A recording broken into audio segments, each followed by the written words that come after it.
Hey folks, welcome back to Final Fantasy VII Replay. Last time around, we finished by making our way back to Bone Village. We know Aerith is headed for the Temple of the Ancients. She told Cloud in a dream that she has a plan to not stop Meteor, but protect people from Meteor, which is the ultimate black magic that Sephiroth wants to use to damage the planet, and then use the resulting collection of spirit energy to become a god. So we know he knows what she's up to. We are in pursuit. Let's jump right in.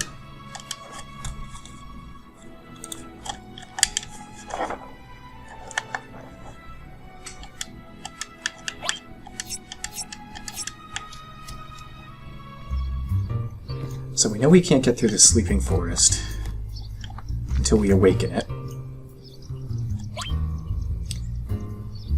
We know we want the lunar harp. So let's see, we are going to press X to place surveyors around. If I remember right, they will detonate small bombs and then face in the direction where they detect an object. So, put one here.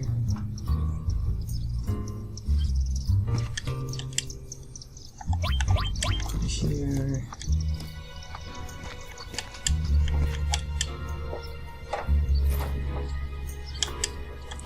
And one here.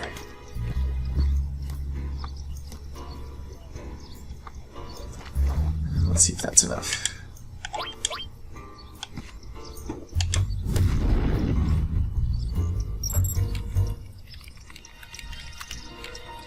So, yeah, did you know you can blow things up to find out where other things are? It's totally a thing.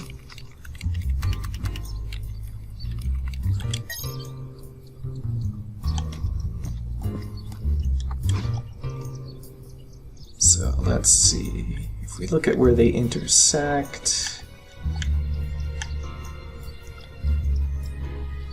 looks like it's around here.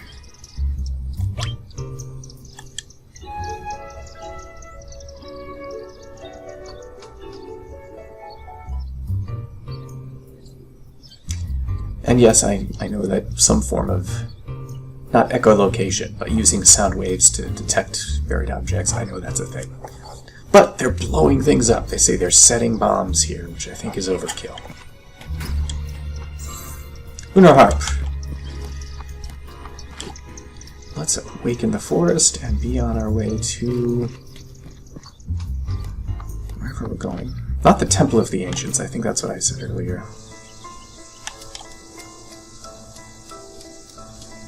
City of the Ancients.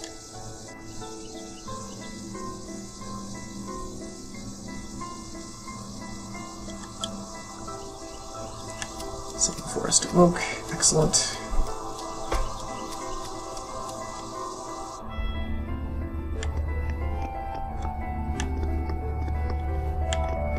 Looks like a coral formation there.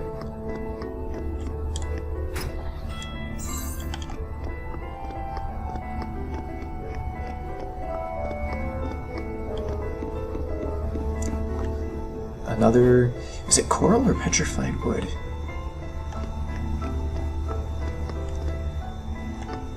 You would think it would be petrified wood, but the color looks like coral.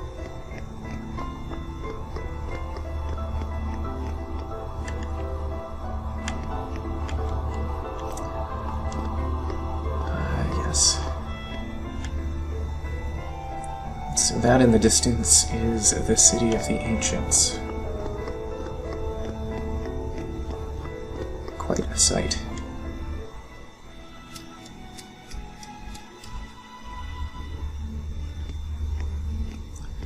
One of my favorite music tracks in the game.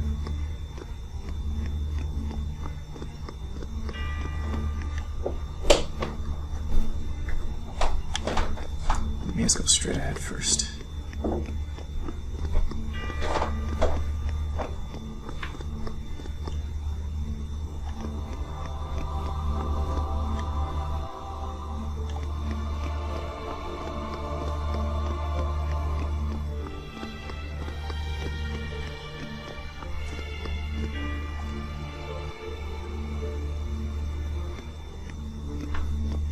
And so within this petrified forest, we see this... I don't know if it's because I thought the other stuff looks like coral, but this almost looks like a giant shell, like a giant seashell, to me.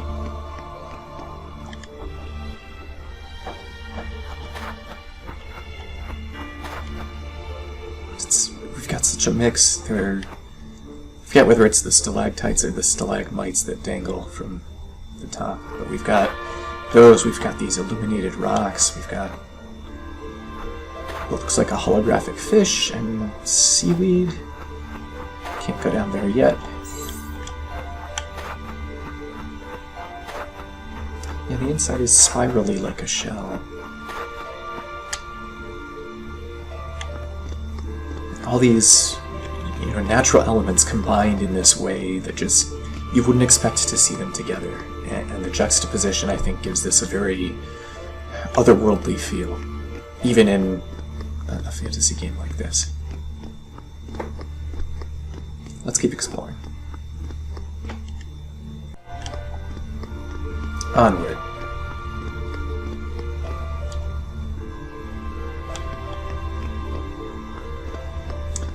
I'd forgotten about this. The little... so this has shades of like a Greek or Roman amphitheater.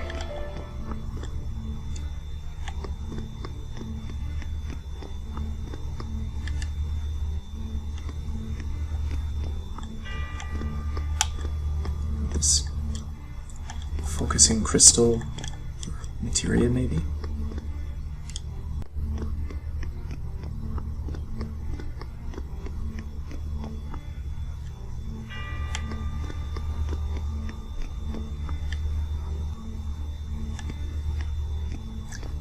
So we're seeing a different view of the amphitheater.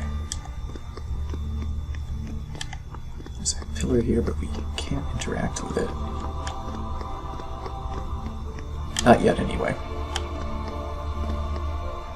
Back we go.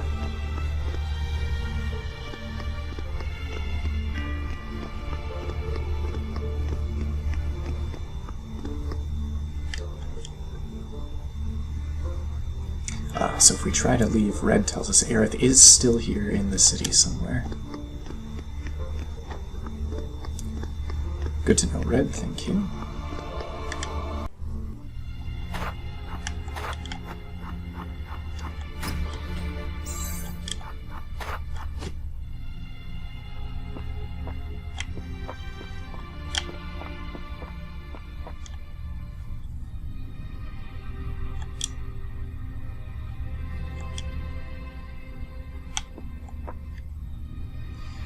So, the game forces us to rest. We're not going to find Aerith until we do.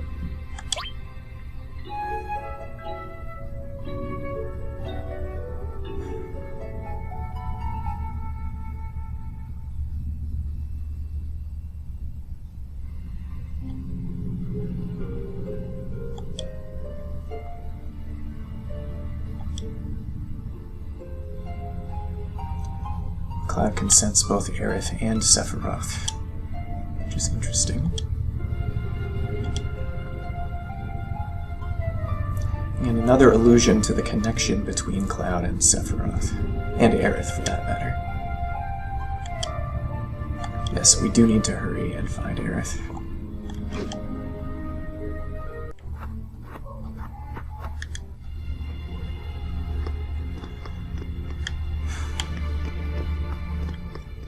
Back to the central structure.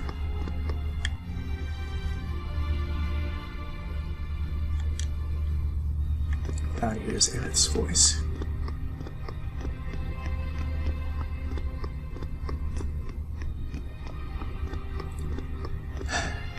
Anxiety-inducing music.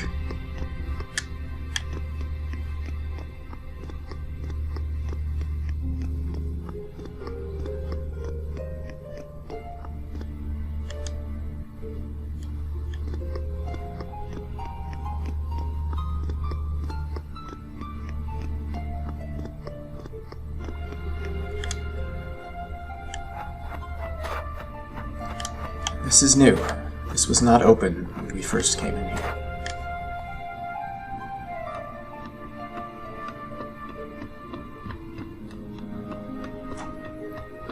This altar area is so beautiful.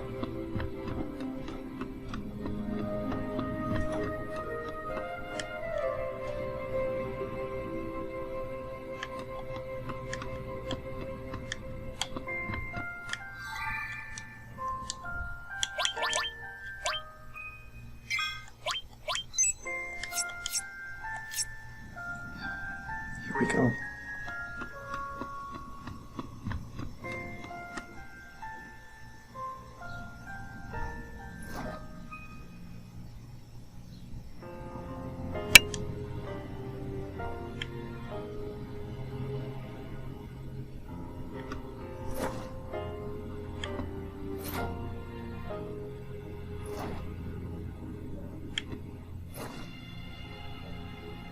Not the easiest place to get to. Definitely not OSHA compliant.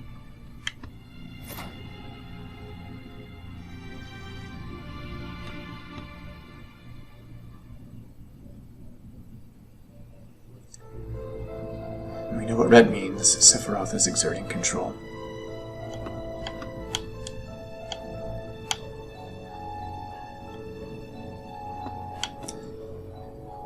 And we are limited. The game forces us as Cloud, which I think is a really interesting case of gameplay and story alignment. We can't move Cloud. No matter what we do, he approaches. And whatever button we press, he raises his sword, and we can't.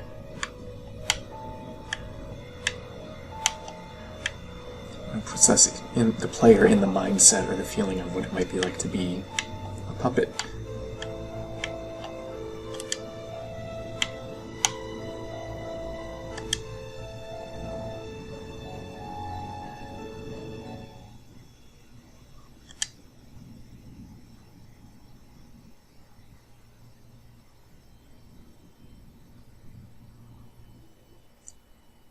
She smiles, looking up from her prayer.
get her ridden.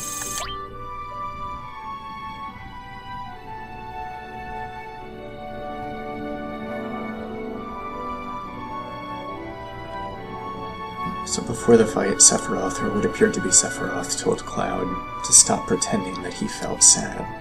Because, and then Jenova finishes the sentence, because you are a puppet.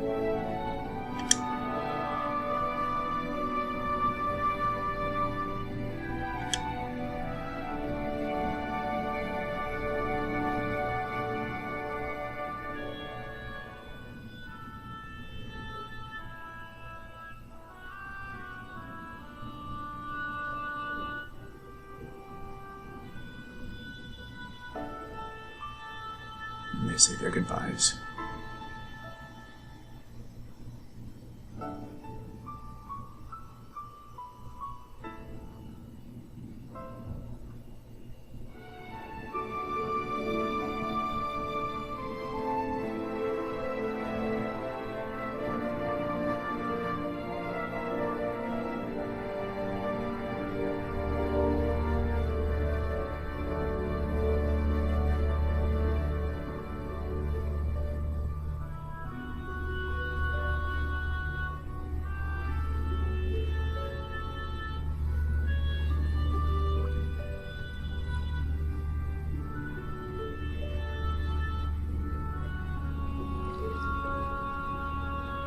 Cloud goes out to the edge of the drop-off and lays her to rest.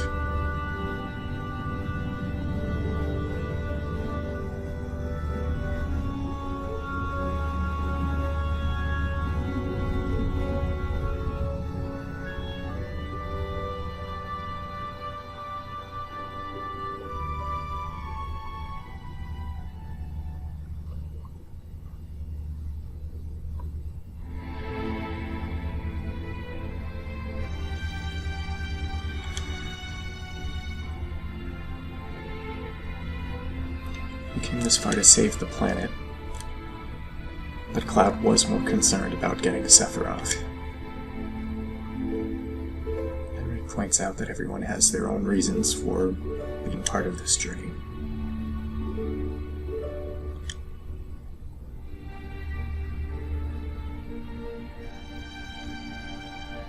Cloud very clearly in the anger stage of grief.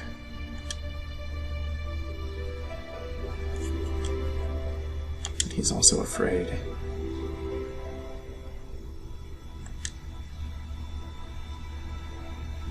Of the influence Sephiroth can exert over him.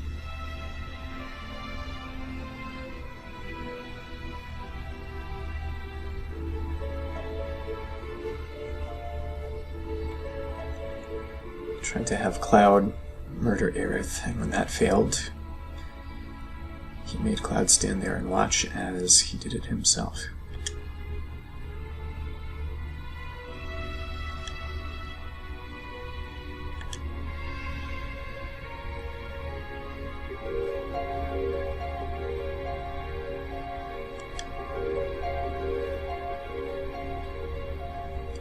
To recap, Sephiroth destroyed his hometown, Antifa's, killed his mother,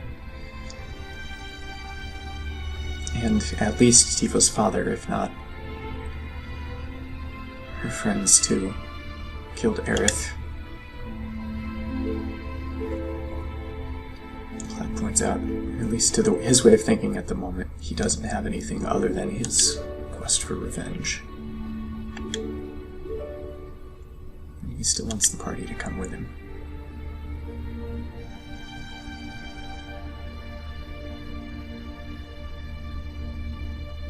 Because he acknowledges he can't defeat Sephiroth alone.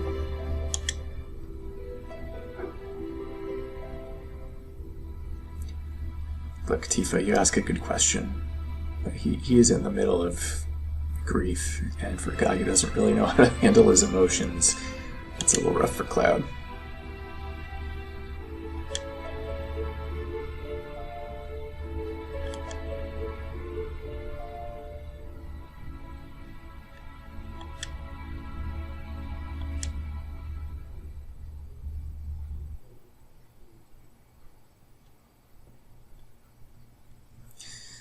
So in the original PlayStation version, this was the end of the first disc. And I think that was the first game at the time to have more than one disc, which is funny because one of the reasons Square developed it for the PlayStation was that, coming from the Super Nintendo, and I think even with the N64, the cartridges didn't have enough space for them to make the game that they wanted to make. Especially given that this was the first, or if not the first, one of the very first actual 3D computer-generated games. Anyway.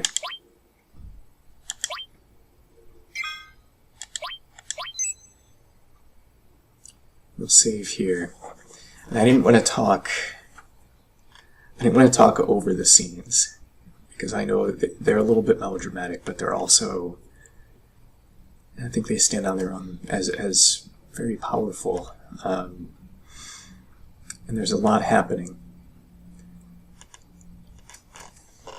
And so this was kind of a big deal back in the day, because in other games, and even in other Final Fantasy games, death wasn't final. There were some characters who sacrificed themselves but were later restored. I'm thinking of Final Fantasy IV here.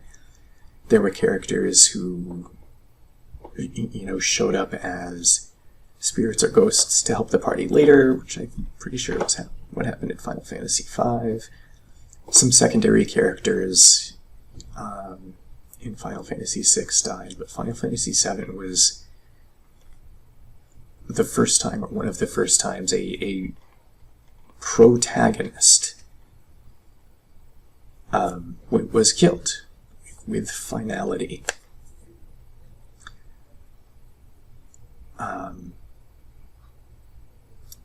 And so that hit hard at the time, and there were a lot of rumors about ways you could revive Aerith and get her back in your party and things like that, none of which were true. But some things to point out and some things to keep in mind is that Aerith had a plan. She went to the Forgotten Capital, the city of the ancients, with a plan, with an idea of how to protect people from Meteor. We don't know whether or not that plan succeeded.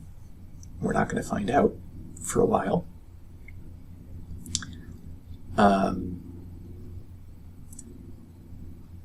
Sephiroth again exercised control over Cloud. And we had that interesting continuity before and after the fight where Sephiroth flies up into the air and appears to turn into a piece of Jenova, which falls down and leads to the boss battle that we had. And then the sentence that he started before the fight is completed by Jenova after the fight. So there is a very strong implication there, without stating it outright, of what's happening. And we'll get more into that later. But suffice it to say, there's a very strong connection happening there. Cloud is really forced to admit, after what happened at the Temple of the Ancients and what happened here, that Sephiroth has some sort of power over him that Sephiroth does not have over the other party members, which is going to come into play in a big way. But even recognizing the limitations of even the modded graphics here in the cutscenes, it's still, it feels like a gut punch, and it should feel like a gut punch, I think. And the melodramatic bit right after the cutscene ends, after Sephiroth stabs Aerith and she dies, Cloud has that moment where his chibi character model is shaking, and he's talking about how his eyes are burning, he feels numb, his palms are sweaty, or whatever he says.